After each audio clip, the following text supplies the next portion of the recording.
It had been a slow few months since the flurry of work that normally comes with the new year. But now, the silence was deafening as I had descended into the unfortunate routine of the solitary challenge of deciding which of the two Starbucks to visit on a given day. Even though the weather was beginning to turn for the better, my mood and state of mind was headed in the opposite direction. The marriage ended abruptly but not unexpectedly, as it was only a matter of time before she had had enough of island life and returned to town. Now I found myself alone in my dream house. I felt paralyzed to extricate myself from this inevitable predicament. Giving me the slightest chance of maintaining my sanity was embarking and maintaining a rigorous program at the gym. My weight was down in the low 170s and my size 34 jeans were feeling very loose. This was the one part of my life that I had control over. It was this success that sustained me. When the phone rang early one Monday morning, I figured it was Terminex still trying to bring me back in the fold on the termite bond. But the iPhone listed unknown caller. When I answered it, I heard the distinct click of an overseas call. I was intrigued. "Good day," a female voice spoke with a very distinct Scottish accent. I was even more intrigued. She continued, "I am looking for Mr. George William Pope." "Is this he?" No telemarketers I knew spoke with a Scottish brogue. "Yes, this is George Pope." "Excellent. Mr. Pope, my name is Karen Brooks." "Yes?"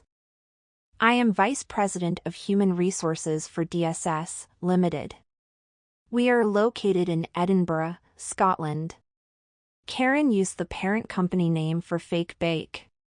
Recalling her conversation with Sherry, Karen thought it best to keep the fake bake name out of the conversation for now. Being somewhat flippant, I replied, "I've never heard of it." "You're not trying to sell me anything, I hope?" "Oh no, not at all." I would have preferred a more appropriate introduction, but time did not allow for that. Hence the phone call. Now I was becoming curious. I decided to play along. I could always just hang up. "Okay. What can I do for you, Ms. Brooks?" "Karen, please. And may I call you George?" My suspicious nature was still engaged. "If you like. I'm certain you must be curious about this call. Please allow me to explain. DSS is a conglomerate that is expanding its services to include broadcasting, more specifically what you refer to as special event broadcasting." Remaining skeptical, I replied, "How did you find me, Karen?" "I assume that this is a European-based venture?" "Please allow me to explain." Karen was walking on eggshells because the importance of getting me on board had been made very clear to her. "We located you through some colleagues in the business. And yes, this is a European-based company, but we plan to offer services worldwide." "I see. And how is it that you are calling me?" Karen was a very skilled communicator. She knew that any reasonable person would be very skeptical of such a call and had to do her best to garner some manner of credibility. Flattering the subject was always a good tact, especially with a male. "You're too modest, Mr. Pope." When we put those 3 words "special event broadcasting" in a Google and LinkedIn search, your name and your company, Allied Vision, came up repeatedly. And we followed up with calls to other people in the industry. You are quite accomplished. I was starting to feel a little creeped out. Being in a perpetual job search, I know that I was all over LinkedIn and Facebook, but I had never ever received a call like this. I tried to figure out what the interest was. "Is there a specific event you are planning?" "No, George, not at this time." I can appreciate your position that you find this call a bit awkward without the benefit of a proper introduction. "Thank you, Karen." Since she was calling me George, I thought I would respond in kind. After the success of the London and Rio Olympics, the principals at DSS began exploring investment opportunities in the broadcasting arena. We have identified such an opportunity and are now looking for someone to run it. With your experience in this area, we feel you are well suited for this position." That caught me off guard. Wow. I'm flattered. Is this a staff position or a contract? Obviously, Karen had correctly read her subject. Beginning to feel confident that she was getting through to me, this would be a staff position. Would this job be based in Scotland? No, the parent company is in Scotland, but the offices for this division will be based in London. So this job would be based in London? Yes, indeed. So this would require that I move to London? Yes, George. Should you accept the position, you would need to relocate to London. Wow.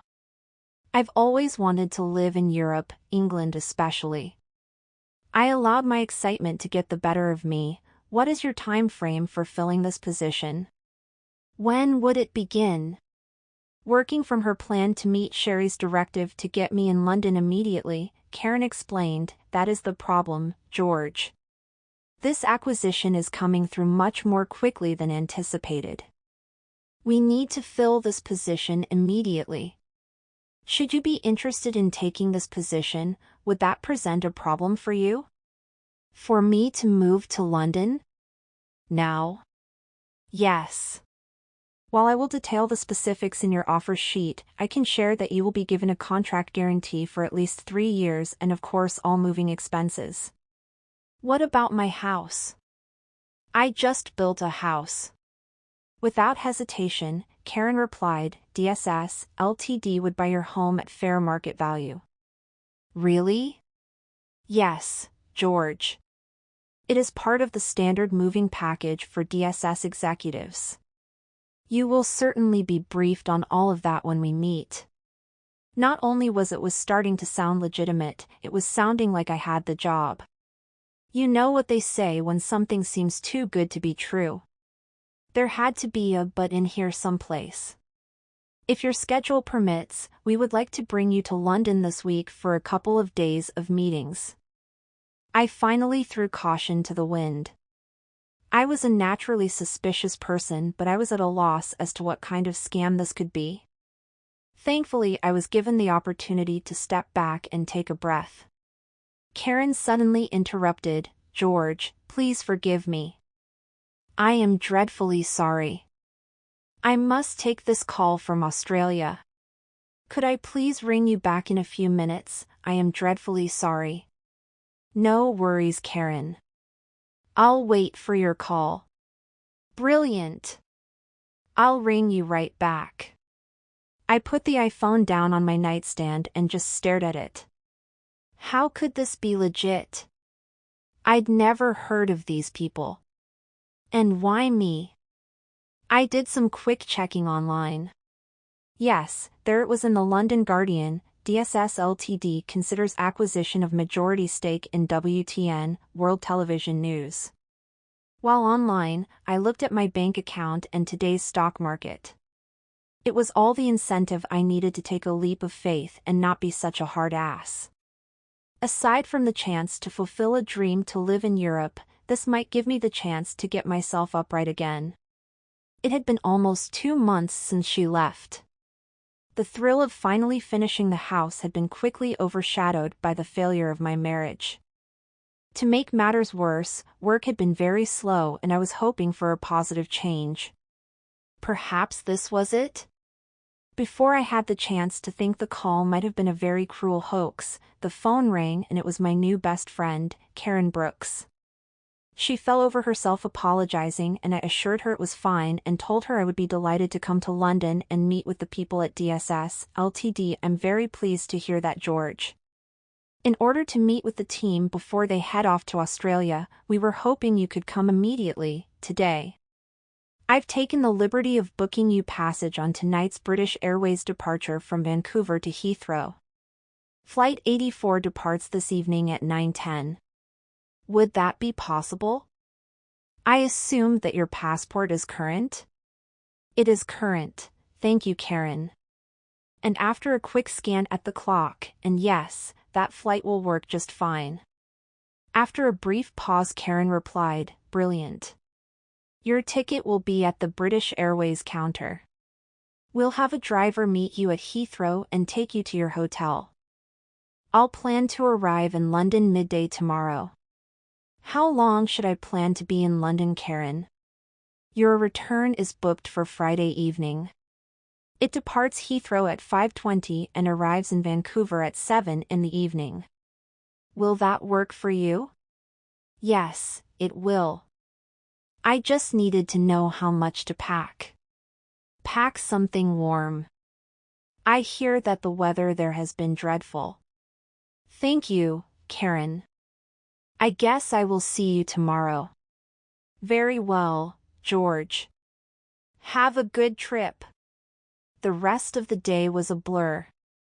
I made an extended trip to the gym, then went home and packed a suit, blazer, shirts, and ties. I wanted to be prepared for any possible contingency. Unsure of this position, I also collected some DVDs and press material about my Olympics project and other endeavors. I didn't want to leave anything to chance. I left home about 4:30 and found my mind wandering. As I headed to Vancouver to catch a flight to London, I just could not believe this was real. Out of the blue, I thought about Deanna. It pained me to think about her and what a kick she would have gotten out of this adventure I was embarking on. I thought about what fun it could have been for her to come join me in London. But alas, she didn't even know I was single. Our bridges had been so badly burned. It had been over a year since our very sudden and even more painful split following the very brief and very frantic discussion of the slave contract. Making a life-changing decision with a gun to your head is never a good idea, but Deanna just hit the off switch as soon as she sensed that I would once again not follow though. I had obsessed about that encounter every day since. The pain was as bad as or worse than anything I had ever felt before. It was worse still when the marriage dissolved and I found myself unencumbered. But even with that remarkable turn of events, I felt powerless to reach out to her. The die had been cast. As I made my way north, I thought about what this change would mean to me.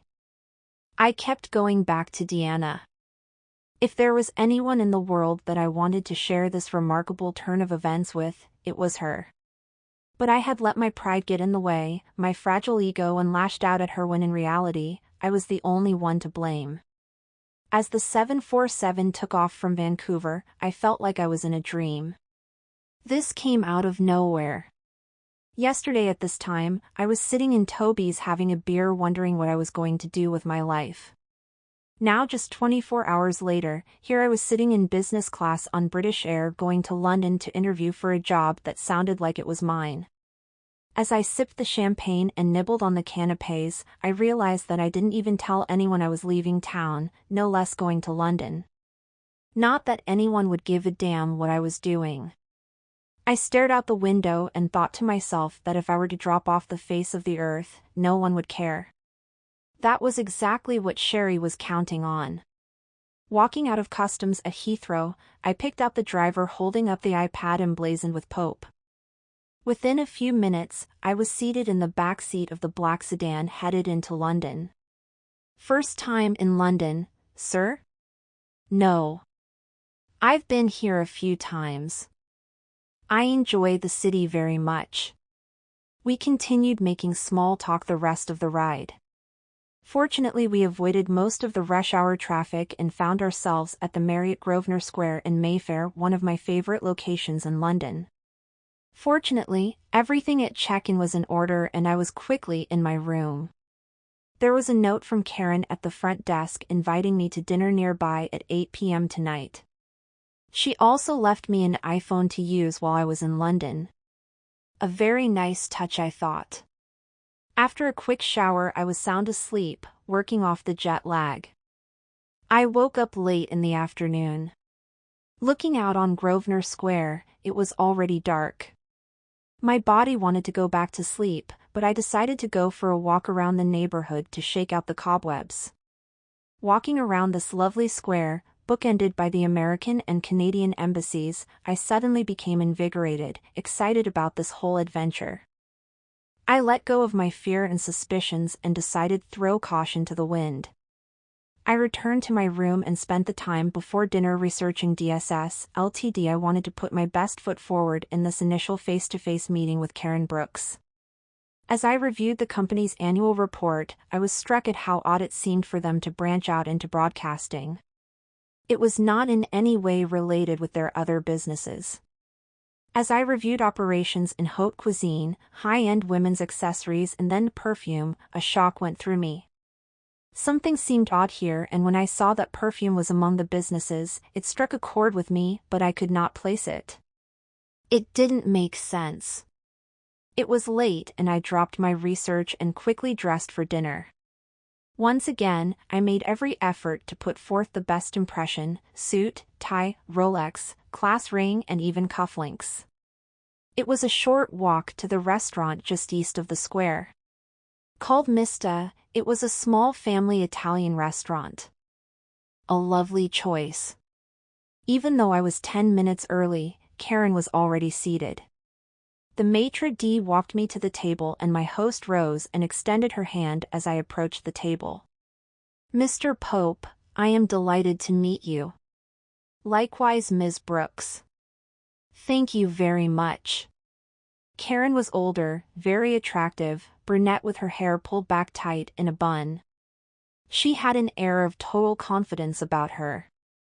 I was very cordial talking with her, but always on my guard. When I pressed her about the company, she was cooperative but vague. She offered few details of my meetings the following days except to say that there were principals of both WTN and DSS involved. When Karen sensed concern, she did her best to put me at ease, saying that my spot at the head of this new venture was all but assured. With the issues of the week addressed as much as she was permitted, we both enjoyed a very pleasant dinner speaking about non-work things. We parted with her giving me an address and time to begin my meetings the following day. As I walked back to my hotel, I remained just as puzzled as I was before dinner. But here I was in London. I was determined to see this through. Calling from the cab, Karen Brooks checked in with Sherry as she had been instructed. Her boss was very pleased to hear that I was in London and things were progressing smoothly. Sherry again reiterated to Karen the importance of committing me to the personal services contract before I returned home. "It will be completed as you wish, Ms. McDougall, I assure you." "Excellent, Karen, very well done." "Thank you. Good night." If nothing else, my dinner conversation reassured that the position was legit. Still suffering from jet lag, sleep came easily that night. I was jarred awake the next morning with a phone call. "Mr. Pope?" "Oh, please forgive me, I hope I didn't wake you." "No, that's fine." Not recognizing the voice, I asked, "Who is this, please?" "Mr. Pope, my name is Sandra Burns. I am Miss Brooks' assistant at DSS Ltd. Well then, good morning. What can I do for you? Are the meetings still on?" "That is why I am calling, Mr. Pope." "I knew it." All this was a charade, a very expensive and humiliating charade. What has happened? Has there been a change? This was my depression talking now. Should I plan to return home today? "Oh no! Not at all, Mr. Pope. I am terribly embarrassed. The men who you were supposed to meet with were called to Australia early to deal with an immediate crisis. And? My defenses had suddenly reappeared. I know this appears dreadful, Mr. Pope. But please allow me to explain." "Very well, Ms. Burns. I was feeling used. Thank you for your indulgence, Mr. Pope. In actuality, your meeting with Mr. Thomas and Mr. Sweeney was merely a formality. Your contract has already been approved and signed by our board of directors. All it needs is your signature to be consummated. A contract? Signed? Yes, Mr. Pope. Ms. Brooks would be delighted if you could come by the office as planned today, meet some of the staff and review the contract with her and the company barrister. Somewhat mollified, I decided to take Ms. Burns at her word and go with the flow. That's very kind of you, Ms. Burns. I was hoping to get more details about my position, but if this path is acceptable with DSS, that would be fine with me. Indeed it is, Mr. Pope. You can return home today if you like or make use of the rest of the week to start home shopping. The mention of looking for a place to live in London suddenly brought this whole adventure back into reality. My hurt subsided, replaced with the excitement I had been feeling since my initial conversation with Karen Brooks on Monday. Thank you very much, Ms. Burns. I'd be delighted to meet with the staff. Please let me know when I am expected. I'll ponder when it would be best for me to return home. Thank you very much, Mr. Pope. You have been most patient and indulgent. If it is convenient, can you be here at 10 a.m.? 10 a.m.? Sure. I'll see you then. Brilliant. I look forward to meeting you. Likewise, Ms. Burns. Goodbye. I cursed myself for being such an easy mark. How could I fall for such nonsense? But as I scanned the suite in the 5-star hotel and pondered my business class transit, it was very difficult for me to accept that this was a ruse. Who would go to such expense and trouble simply to humiliate me? Lots of people had accomplished this with none of the expense or effort that these people had expended. Following her call, Sandra Burns reported to her boss, Karen Brooks. She stepped into her boss's office and tapped gently on the door. Karen immediately looked up from the file she was reviewing. Well, how did it go? Very well, Ms. Brooks. Mr. Pope was initially quite put off, but he quickly calmed down and agreed to come by as scheduled this morning. Karen stood up from her desk and looked out the window at a typically bleak winter day in London. You've done well, Sandra. Thank you. Ms. Brooks, may I ask a question? Certainly, dear. What exactly is it that Mr. Pope will be doing here? Who are those two men who were supposed to meet with him that allegedly went off to Australia? They don't work here, do they? This is something to do with the new general manager. Our new owner decided that she should have an assistant when she starts here, and it was made very clear to me that Mr. Pope was to be brought on board and it was non-negotiable. So best to make sure this happens and that we can both get on with our jobs. Okay? Very well, Ms. Brooks. I will make certain that everything is ready when Mr. Pope arrives this morning. Thank you, Sandra. Once Mr. Pope moves to London, I am assigning you to oversee his transition, help with a place to live, where to shop, doctors, all those details. I appreciate your confidence in me, Ms. Brooks. I won't let you down. Turning to look directly at her charge, Karen made her point very clear: make certain that everything goes as planned, Sandra. It would not be an overstatement to say that your job, and mine, depend on it. Of course, Ms. Brooks. Thank you.